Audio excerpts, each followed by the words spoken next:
Class is now in session. I'm Professor Hockey, and today we're discussing Game 21 of the regular season for the San Jose Sharks. They took on the Los Angeles Kings and won by a score of 4-3 in the shootout. The Sharks came into tonight, I would suspect, looking for some revenge. If we go back to the first matchup between these two teams this season, that was one that the Sharks had actually lost 4-3 in regulation, despite the fact that it was one of San Jose's best performed games of the entire season. But due to some timely goal scoring from the Kings and some not so great goaltending from the Sharks, they ended up on the losing side of that one. And so here tonight, looking to get the win that they probably felt as though that they deserved, and that's exactly what they end up with here. 2 points from this one. However, they do end up giving one back to the Los Angeles Kings, which in previous years really would not have been a notable situation because the Sharks were never looking to make the playoffs, and so spotting a point to a division rival didn't actually matter. However, these days, with the San Jose Sharks hanging around that wild card position, despite the fact that it remains a massive question mark whether or not they'll actually be able to maintain that as we move and continue forward into this season, spotting a point to a team like Los Angeles, who the Sharks could theoretically be competing with for a playoff spot, is a little bit more of a negative these days. We'll see if it actually ends up being much of a difference maker. Probably not, but you never know. It's just something to keep an eye on moving forward, and especially as we get into the next year, the next couple of years, where these extra points could end up being big difference makers. When it comes to the performance in this game, it was pretty back and forth, I would say, throughout the night. Sometimes the Kings were the better team, sometimes the San Jose Sharks were the better team, but it is San Jose who does strike first with an early goal from Adam Gaudette. We know he's a shooter, we know he's got a great shot, and he's able to make use of it here just a couple minutes into this one to give the Sharks that 1-0 lead. But what was interesting is that this was the Sharks' only shot for a decent amount of time. It was surrounded by a bunch of Kings opportunities, propped up by a couple of power plays of their own, but eventually the Sharks got a power play themselves. That would be a positive for most teams in the NHL, but for the San Jose Sharks as of late, it is just a negative for them. They go 0 for whatever once again here tonight, and in fact, not only do they not manage to score a single power play goal here, but they actually end up being on the negatives for this one because they give up a shorthanded goal to Armia. That one ties the game up at 1, and I had tweeted during this one that it felt as though 95% of the time the Sharks' top unit actually steps onto the ice. They look like five complete strangers who had never talked to each other, never interacted with each other in their entire lives because of how out of sync and just lack of chemistry that exists between the five of them. And yet 5% of the time, the Sharks are able to come out with like this picture perfect, pristine, perfectly set up passing play like the game tying goal that they had against the Minnesota Wild a few games ago. And what this would seem to indicate is that the San Jose Sharks are relying too heavily on set plays, right? They have this idea of, okay, you go for the drop pass in the neutral zone, this player comes in with speed, he'll send the pass to this player who then goes for a one-touch pass and another one, and then you tap it in on the back door. But when it comes to, 90% of the time when you're actually just having to be established in the offensive zone, try to open up the penalty kill a little bit, force a mistake, and then capitalize on that, and you're having to play more so by instinct, the San Jose Sharks just look completely lost. And so their power play is dead in the water here, I would say, at this point. This is something that they need to address. We saw John Klingberg stepped out of the lineup for the last game. It didn't make much of a difference. They went technically 1 for 5 because they had the 4-on-3, but when it comes to a 5-on-4 power play, they went 0 for 4 in that previous game. And here tonight, Klingberg steps back in. He is still kind of a problem. For instance, we saw early power play in the third period. Klingberg almost single-handedly sunk that one himself, but the problems go deeper past just a singular player. This is just a major issue at this point for the San Jose Sharks that they absolutely need to address moving forward. Now, in the latter parts of this first period, literally the last few seconds of it, they actually managed to strike again, San Jose does. That one comes from Ty Dellandrea, the third line on the board once more, and that gives the Sharks a 2-1 lead heading into the first intermission. And this is very important because, as I have mentioned in my last couple of reviews, the San Jose Sharks have been relying extremely heavily on Macklin Celebrini to basically do all of the scoring for this team. So the fact that the third line is actually able to get on the board twice was a big difference maker here tonight for sure. score. In the second period, the Kings, I would say, were the better team to start off at the very least. They had a good 5, 6, 7 minutes where they were just heavily pressuring the Sharks, and San Jose seemed to have no answer for it. And they also managed to get a goal from Anze Kopitar, another breakaway opportunity, and that tied the game up at 2. However, in the final few minutes of this second period, the Sharks were able to fight back. They were able to get some chances, and it amounted to a Philipp Kurashev goal to give San Jose the lead back in this one, 3-2 at the second intermission.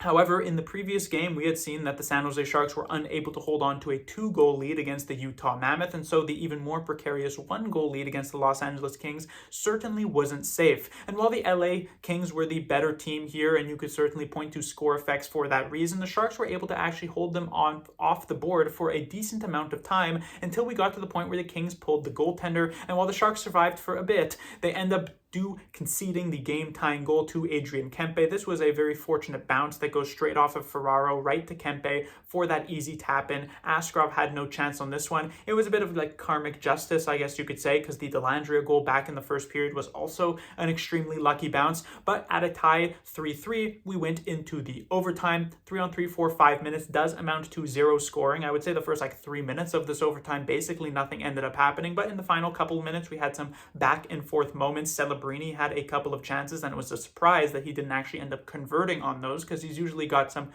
he's got a pretty good killer instinct, I would say, in that 3-on-3. But instead, we went into the shootout, where the only player to actually get a goal in that skills competition was Philipp Kurashev, the actual first shooter of the entire event there. So he gets one past Anton Forsberg. Askarov makes 3 saves, but what maybe a slightly worrying, I guess you could say, was the fact that both Celebrini and Smith, they end up shooting here, they end up missing here.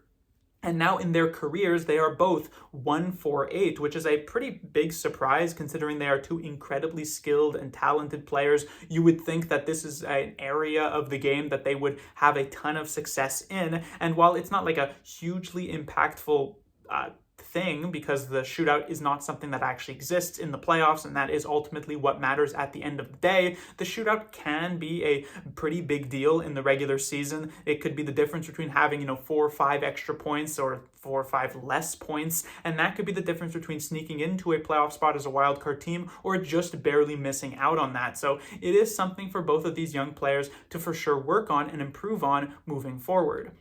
When it comes to the players to talk about, we have the San Jose Sharks top line that remained the same yet again. It is Kurashev with Celebrini and Will Smith, and this was a trio that did not start this game off particularly well whatsoever. I would say the first 35 minutes of this game, they struggled quite considerably, and at times in the past it has felt as though it's Macklin Celebrini against the world, and his 2 line mates are letting him down, and he's trying his best, but he's just getting shut down by the other team's top players. But that actually wasn't quite the case here tonight. I thought Celebrini himself struggled a good bit. It reminded me a bit of a game of his from the previous season, where there were a lot of low percentage passes and plays that he was going for, which just led to a bunch of giveaways, and it wasn't all that pretty to watch. However, in the final few minutes of that second period, he managed to find himself a couple of strong shifts for this line. Kurashev ended up scoring that goal, and then they were a good bit better, I would say, in those final 20 minutes. So ended up redeeming himself and even finding himself a point in this game. When it comes to Will Smith, he was practically invisible, I felt at times, in the first 30 to 35 minutes of this one.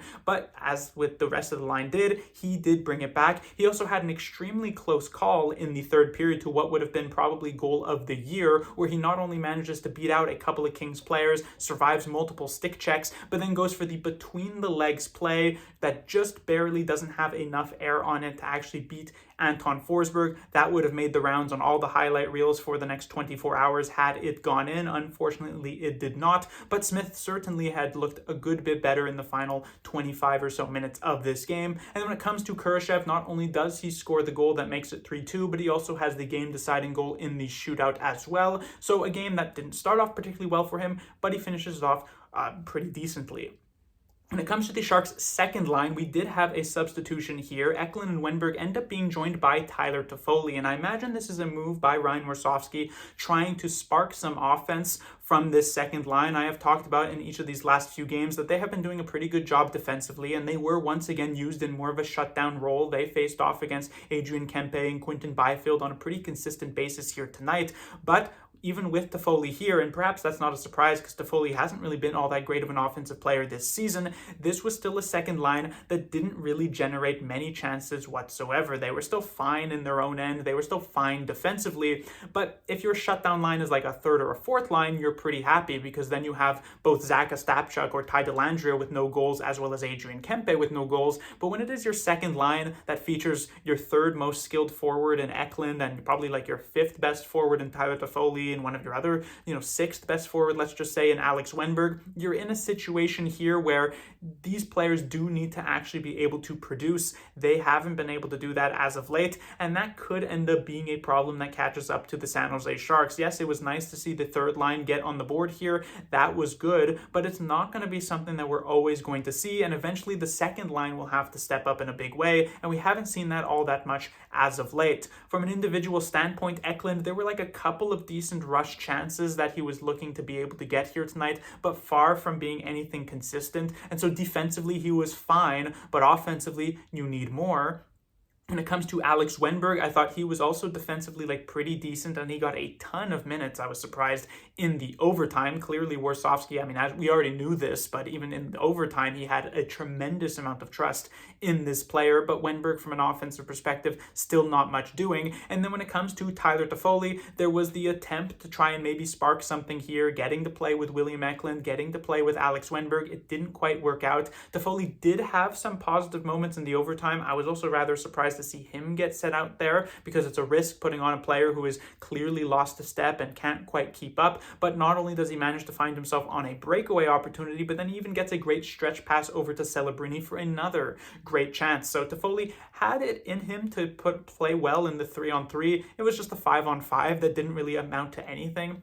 When it comes to the Sharks' third line, this was likely the best line for the San Jose Sharks in this entire game. They kind of fell off a little bit as it wore on, but certainly the strong start merits that title. When it comes to Ty Dellandrea, he, I thought, was quite good here tonight. Not only does he manage to get the primary assist on the first goal from Adam Gaudette, but he also scores that goal that makes it 2-1. Pretty fortunate bounce, obviously. It's not as though he had to do much more than just head to the net and have his skate in that position. I was a little bit worried it would get called off on the kicking motion based on the Will Smith goal from before, but thankfully the NHL lets the Sharks have this one. But it was still a generally pretty good game, I thought, for Ty Dellandrea. I still don't necessarily view him as a future third-line center for the San Jose Sharks, but if you can put more games up like this one, it can at very least sort of hold its own moving forward. I thought the best player of the night, or at least forward-wise for the San Jose Sharks, was actually his line mate Colin Graf, who I thought made two very key plays on both of these goals. Yes, he ends up with the secondary assist on the first one, but it was his defensive effort that actually gets this puck going the other way, and then he is the one who actually throws the puck on net to deflect off of Dellandrea's skate here for that 2-1 goal. So Graf, I thought, looked really, really good in this game. And then when it comes to Adam Gaudette, also pretty solid. He has been playing rather well in this third line position for most of this season. It's usually anywhere else in the lineup that he has struggled, but on the third line, this is very clearly where he should be for the San Jose Sharks. Gets that goal that gets the Sharks on the board early, so a pretty nice night for him. And then when it comes to the Sharks' fourth liner, I'll actually start off with Ryan Reaves. I had mentioned yesterday in my first quarter grade video that Ryan Reaves had been putting up a ton of hits for the San Jose Sharks this season. He led the team in terms of hits per 60 minutes, but it felt as though a lot of them were just kind of small bumps, not necessarily something that could get a ton of energy from it, just trying to maybe leave a couple of players guessing when heading into the corner. But perhaps he watched my video and heard me and felt as though that he needed to make more of an impact tonight with those hits, because not only did he accumulate a bunch of them, he probably had 9 or 10 hits in this game alone, but multiple ones were him just completely running over guys. He ended up taking a penalty for it at one point, which I was even somewhat okay with, just because it was obviously very entertaining and exciting to watch him just barrel over players over and over again. And I imagine that did provide some level of energy to the San Jose Sharks. So when it came to the actual on-ice contributions, Ryan Reaves didn't do a ton, but that physicality was pretty important for the Sharks in this game. When it comes to his two line mates, Zach Ostapchuk, maybe not quite as good as the previous game, the previous couple of games even, but I still thought he was rather effective, still used his speed pretty well to get in on the forecheck, get some just very straightforward chances. There was one big scramble in front that actually came relatively close to finding its way into the back of the net. So the fourth line does continue to be a pretty important energy line for the San Jose Sharks. I do wish the San Jose Sharks and Ryan Warsofsky would choose slightly better moments to throw them onto the ice. It feels at times the Sharks have like momentum going and it'd be the moment to toss on like a Celebrini line or even like a William Eklund line, and then suddenly it's the fourth line and nothing quite ends up happening. But they are at the very least doing their job pretty well. And when it comes to Barclay Goodrow, effective on the penalty kill, something I should have also mentioned about Colin Graf as another reason why I thought he was the best forward of the night for the San Jose Sharks. And that 5-on-5 Goodrow was, serviceable enough, as has been the case for him much of this season.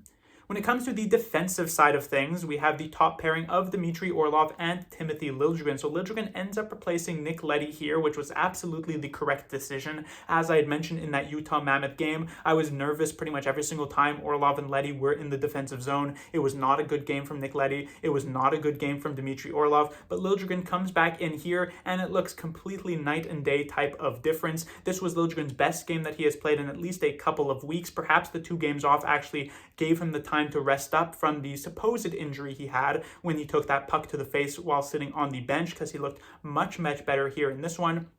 And that wasn't even necessarily from like an offensive perspective where he was driving play and making things happen, but it was defensively where I thought Liljegren was completely locked in. The Los Angeles Kings are a pretty big team. They like to get their offense. They want to crash the crease. They're not necessarily like a super high skilled team that's looking to convert on the rush. They've got players who will be in the crease, who will live in the crease, like a Corey Perry style or even like an Adrian Kempe. He's a strong sniper, but he also can do some good work there in tight. And so I thought Timothy Liljegren was doing a very good job of preventing like second and third opportunities, tying up sticks, and just generally being very solid defensively. So I was impressed with Liljegren, and it seemed to definitely rub off onto Dmitry Orlov as well, because he had not been playing particularly well in his last few games.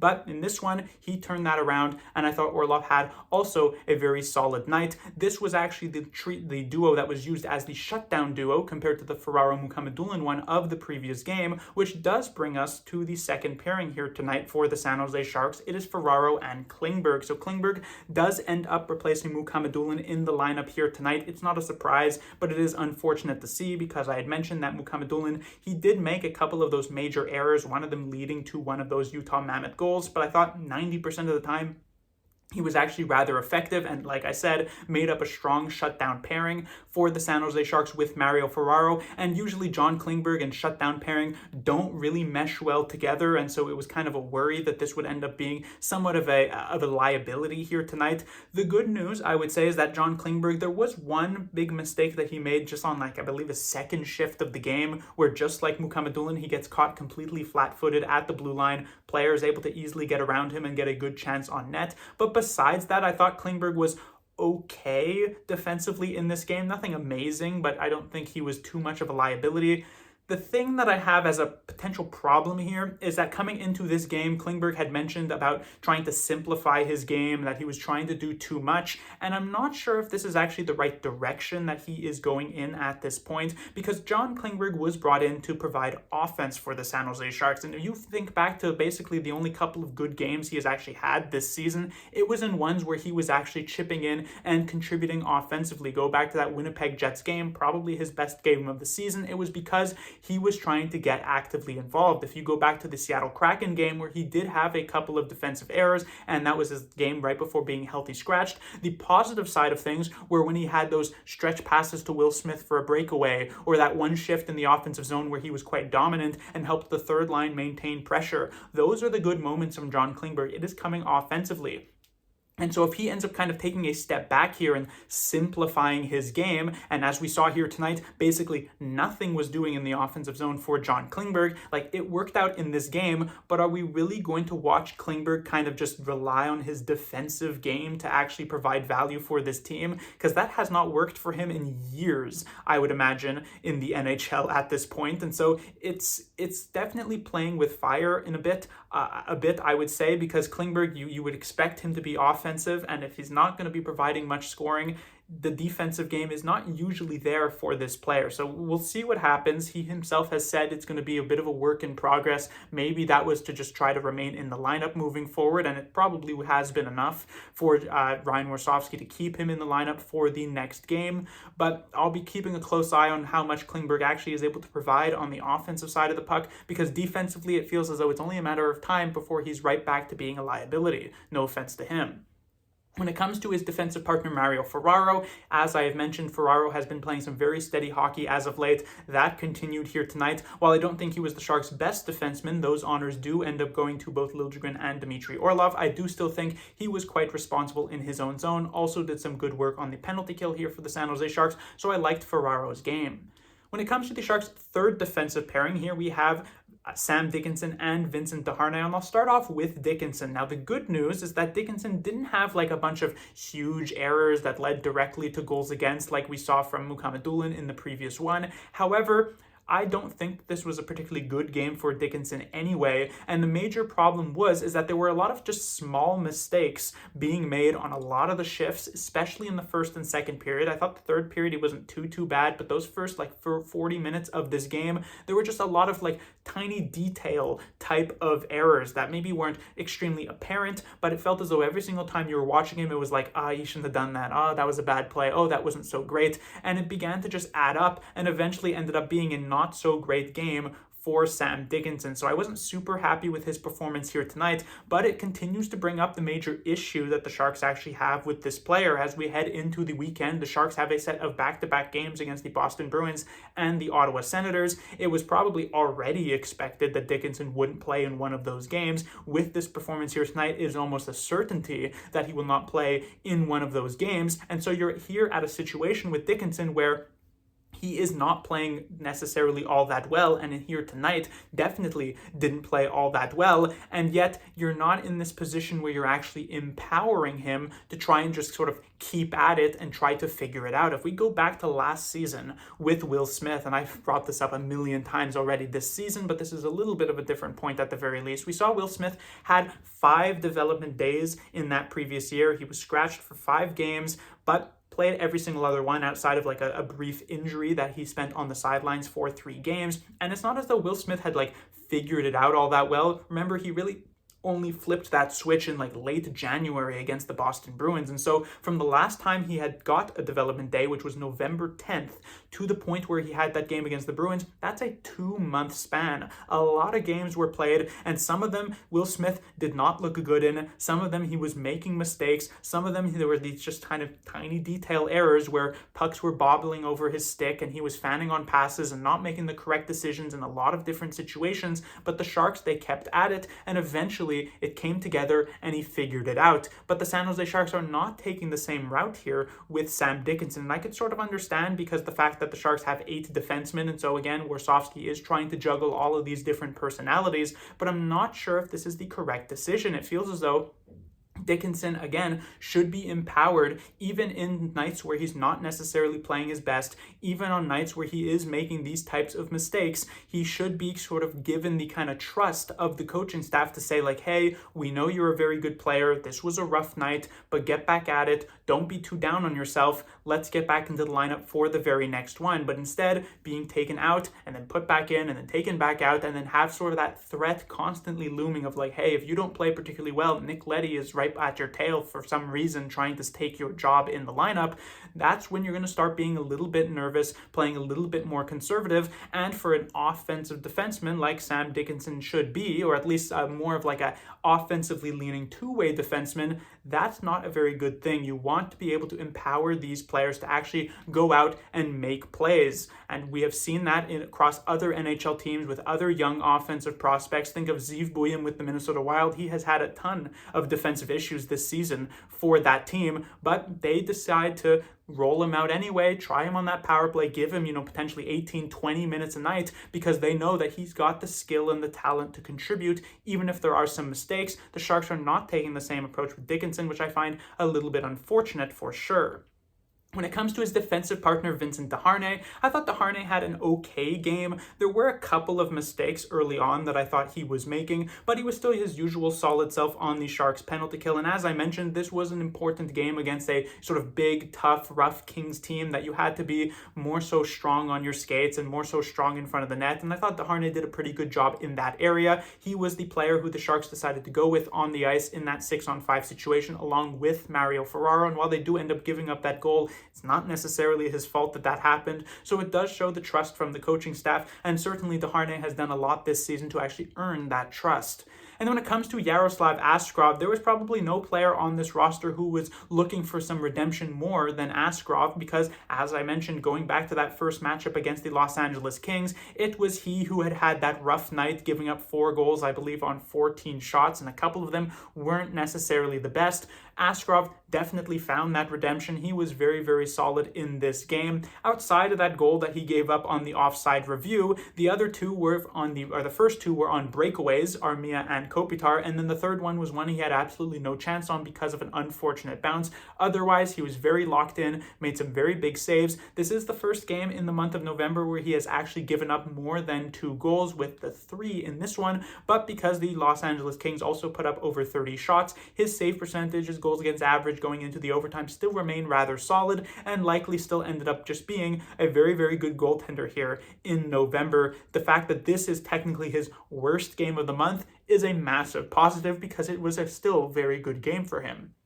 But that will do it for this review. The Sharks will be back in action on Saturday. As I said, they've got that back-to-back against the Boston Bruins and the Ottawa Senators, 2 of the better teams in the Atlantic Division, I guess. The Atlantic Division is a little bit of a mess at this point, where kind of the old guard of Tampa Bay, Florida, and Toronto have been struggling a bit this season due to a mixture of just injuries and not being a particularly good team anymore. And then the kind of maybe younger teams like the Montreal Canadiens or the Ottawa Senators have had some success, but are still, teams that have some flaws. So it's interesting to watch that division so far. The San Jose Sharks are hoping to be able to come in here and pick up a couple of victories there as they remain very much in the playoff race a quarter of the way into the season.